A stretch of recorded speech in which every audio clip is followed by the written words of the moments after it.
ആകാശവാണി.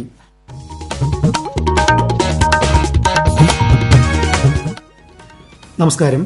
പ്രാദേശിക വാർത്തകൾ വായിക്കുന്നത് അനിൽകുമാർ. പ്രധാന വാർത്തകൾ. നവീന ആശയങ്ങളിലൂടെ മാനവിക ശാക്തീകരണം യാഥാർത്ഥ്യമാക്കണമെന്ന് ഇന്ത്യ ജപ്പാൻ സംവാദിൽ പ്രധാനമന്ത്രി നരേന്ദ്രമോദി. സംസ്ഥാന നിയമസഭയുടെ പ്രത്യേക സമ്മേളനം ഈ മാസം 23-ന് ചേരും. പാർലമെന്റ് പാസാക്കിയ 3 കാർഷിക നിയമങ്ങൾ സമ്മേളനം ചർച്ച ചെയ്യും.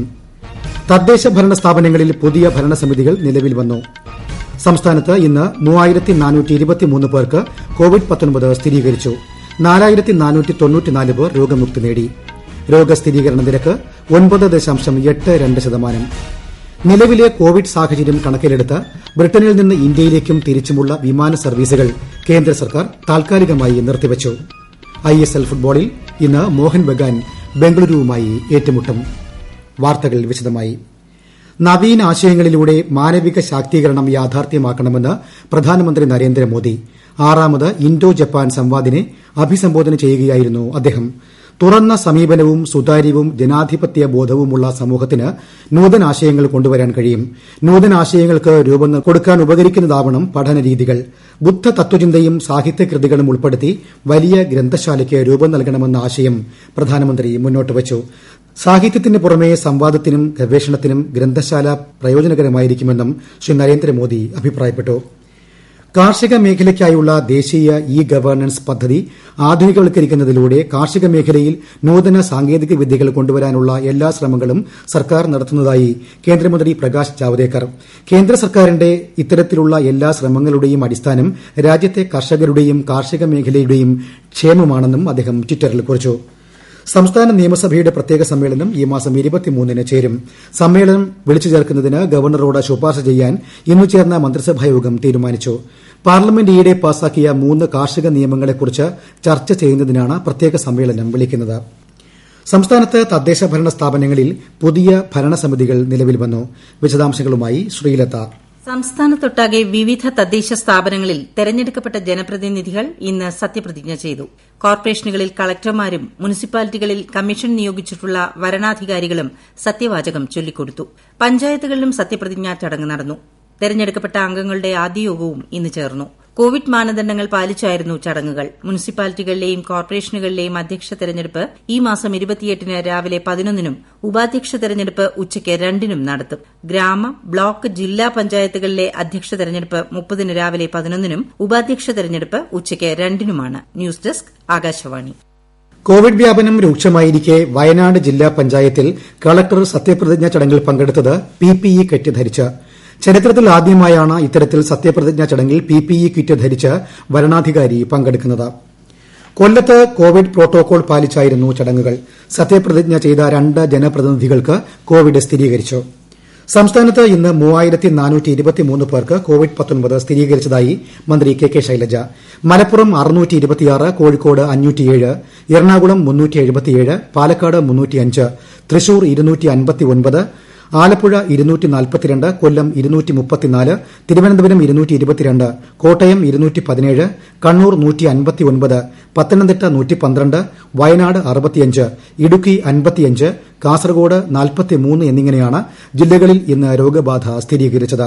4494 പേർ രോഗമുക്തി നേടി.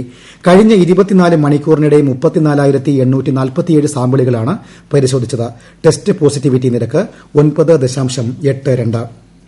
കോഴിക്കോട് ജില്ലയിൽ ഷിഗല്ല രോഗബാധ സ്ഥിരീകരിച്ച സാഹചര്യത്തിൽ കണ്ണൂർ ജില്ലയിലും അതീവ ജാഗ്രത പാലിക്കണമെന്ന് ജില്ലാ medical officer doctor K Narayanan Naik അറിയിച്ചു. കൊച്ചി മെട്രോ സർവീസ് നാളെ മുതൽ രാത്രി 10 മണിവരെയാക്കാൻ തീരുമാനിച്ചു. നിലവിൽ രാവിലെ 6 മണി മുതൽ രാത്രി 9 മണിവരെയാണ് സർവീസ് നടത്തുന്നത്. സ്ത്രീ ശാക്തീകരണ പ്രവർത്തനങ്ങൾക്കായി സംസ്ഥാന ജെൻഡർ പാർക്കും UN വിമനും ധാരണാപത്രം ഒപ്പുവച്ചു.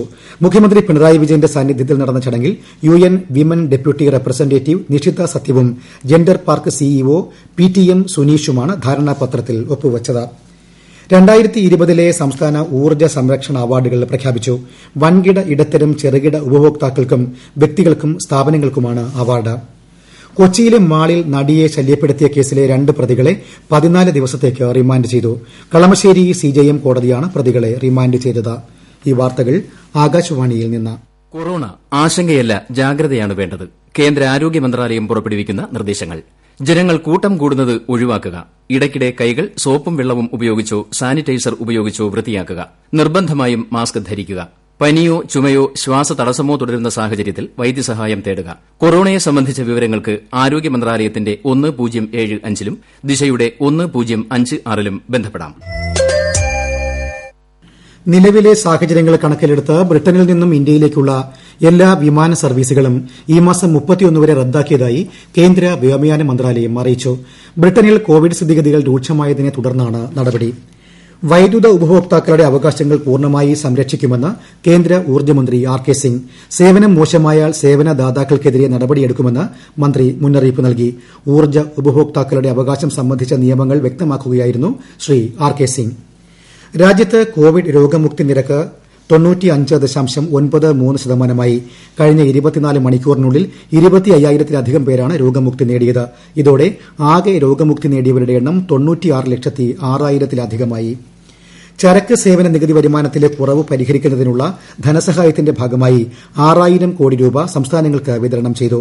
ഇതിൽ 5,516.60 കോടി രൂപ 23 സംസ്ഥാനങ്ങൾക്കും 483.40 കോടി രൂപ കേന്ദ്രഭരണ പ്രദേശങ്ങളായ ഡൽഹി, ജമ്മുകശ്മീർ, പുതുച്ചേരി എന്നിവിടങ്ങളിലുമാണ് വിതരണം ചെയ്തത്. കോവിഡ്-19 വ്യാപനം തടയുന്നതിന്റെ ഭാഗമായി തിരുവനന്തപുരം നഗരസഭയിൽ വിവാഹ രജിസ്ട്രേഷന് സമയം മുൻകൂർ ബുക്ക് ചെയ്യുന്നതിന് ക്രമീകരണമൊരുക്കി. വിവാഹ രജിസ്ട്രേഷനു വേണ്ടി പുതിയ കൌണ്ടറും ക്രമീകരിച്ചിട്ടുണ്ട്. പ്രതിദിനം 20 വിവാഹങ്ങൾ വരെ രജിസ്റ്റർ ചെയ്യുന്നതിന് സൌകര്യമൊരുക്കിയിട്ടുണ്ട്. വിവാഹ രജിസ്ട്രേഷനുള്ള സമയം അനുവദിച്ചു കിട്ടുന്നതിനായി നഗരസഭാ കോൾ സെന്ററിൽ ബന്ധപ്പെടാവുന്നതാണ്. ISLൽ ഇന്ന് ATK മോഹൻ ബഗാൻ ബംഗളൂരു FCയുമായി ഏറ്റുമുട്ടും. വൈകിട്ട് 7:30 ഗോവയിലാണ് മത്സരം. ചികിത്സയിലിരിക്കെ എറണാകുളം ജനറൽ ആശുപത്രിയിൽ മരണമടഞ്ഞ തമിഴ്നാട് ഡിണ്ടിഗൽ സ്വദേശി എ രാമസ്വാമിയുടെ മൃതദേഹം ബന്ധുക്കൾക്ക് കൈമാറി. സർക്കാർ ചെലവിലാണ് മൃതദേഹം ഡിണ്ടിഗലിലേക്ക് കൊണ്ടുപോയത്.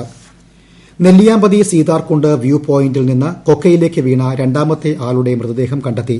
ഒറ്റപ്പാലം മേലൂർ സ്വദേശി സന്ദീപിന്റെ മൃതദേഹമാണ് 1000 അടിയോളം താഴെ വനത്തിൽ നിന്ന് കണ്ടെടുത്തത്. കൂടെ വീണ പാലക്കാട് കോട്ടായി സ്വദേശി രഘുനന്ദൻ പരിക്കുകളോടെ രക്ഷപ്പെട്ടിരുന്നു. മധ്യപ്രദേശ് മുൻ മുഖ്യമന്ത്രിയും മുതിർന്ന കോൺഗ്രസ് നേതാവുമായ മോത്തിലാൽ വോറ അന്തരിച്ചു. 94 വയസ്സായിരുന്നു. ഏതാനും മാസങ്ങൾക്ക് മുൻപ് അദ്ദേഹത്തിന് കോവിഡ് ബാധിച്ചിരുന്നു. ദേഹാസ്വാസ്ഥ്യത്തെ തുടർന്ന് ഇന്നലെ ഡൽഹിയിൽ സ്വകാര്യ ആശുപത്രിയിൽ പ്രവേശിപ്പിക്കുകയായിരുന്നു. ഇന്ന് വൈകിട്ടോടെയാണ് അന്ത്യം. സിസ്റ്റർ അഭയ കൊലക്കേസിൽ തിരുവനന്തപുരം പ്രത്യേക CBI കോടതി നാളെ വിധി പറയും. കോട്ടയം പയസ് 10th കോൺവെന്റിലെ അന്തേവാസിയായിരുന്ന സിസ്റ്റർ അഭയ മരണപ്പെട്ട് 28 വർഷങ്ങൾക്ക് ശേഷമാണ് കേസിൽ വിധി വരുന്നത്. പ്രധാന വാർത്തകൾ വീണ്ടും. നവീന ആശയങ്ങളിലൂടെ മാനവിക ശാക്തീകരണം യാഥാർത്ഥ്യമാക്കണമെന്ന് ഇന്ത്യ ജപ്പാൻ സംവാദിൽ പ്രധാനമന്ത്രി നരേന്ദ്രമോദി. സംസ്ഥാന നിയമസഭയുടെ പ്രത്യേക സമ്മേളനം ഈ മാസം 23 ചേരും. പാർലമെന്റ് പാസാക്കിയ 3 കാർഷിക നിയമങ്ങൾ സമ്മേളനം ചർച്ച ചെയ്യും. തദ്ദേശ ഭരണ സ്ഥാപനങ്ങളിൽ പുതിയ ഭരണസമിതികൾ നിലവിൽ വന്നു. സംസ്ഥാനത്ത് ഇന്ന് 3423 പേർക്ക് കോവിഡ്-19 സ്ഥിരീകരിച്ചു. 4494 പേർ രോഗമുക്തി നേടി. രോഗസ്ഥിരീകരണ നിരക്ക് 9.82%. നിലവിലെ കോവിഡ് സാഹചര്യം കണക്കിലെടുത്ത് ബ്രിട്ടനിൽ നിന്ന് ഇന്ത്യയിലേക്കും തിരിച്ചുമുള്ള വിമാന സർവീസുകൾ കേന്ദ്ര സർക്കാർ താൽക്കാലികമായി നിർത്തിവച്ചു. ISL ഫുട്ബോളിൽ ഇന്ന് മോഹൻ ബഗാൻ ബംഗളൂരുവുമായി ഏറ്റുമുട്ടും. പ്രാദേശിക വാർത്തകൾ കഴിഞ്ഞു. ആകാശവാണി വാർത്തകളും വാർത്താധിഷ്ഠിത പരിപാടികളും all India radio news Thiruvananthapuram എന്ന യൂട്യൂബ് ചാനലിൽ ലഭ്യമാണ്. കൂടുതൽ വാർത്തകൾക്കായി @all India radio news Thiruvananthapuram എന്ന ഫേസ്ബുക്ക് പേജും @AER News_TVM എന്ന ട്വിറ്റർ ഹാൻഡിലും സന്ദർശിക്കാം.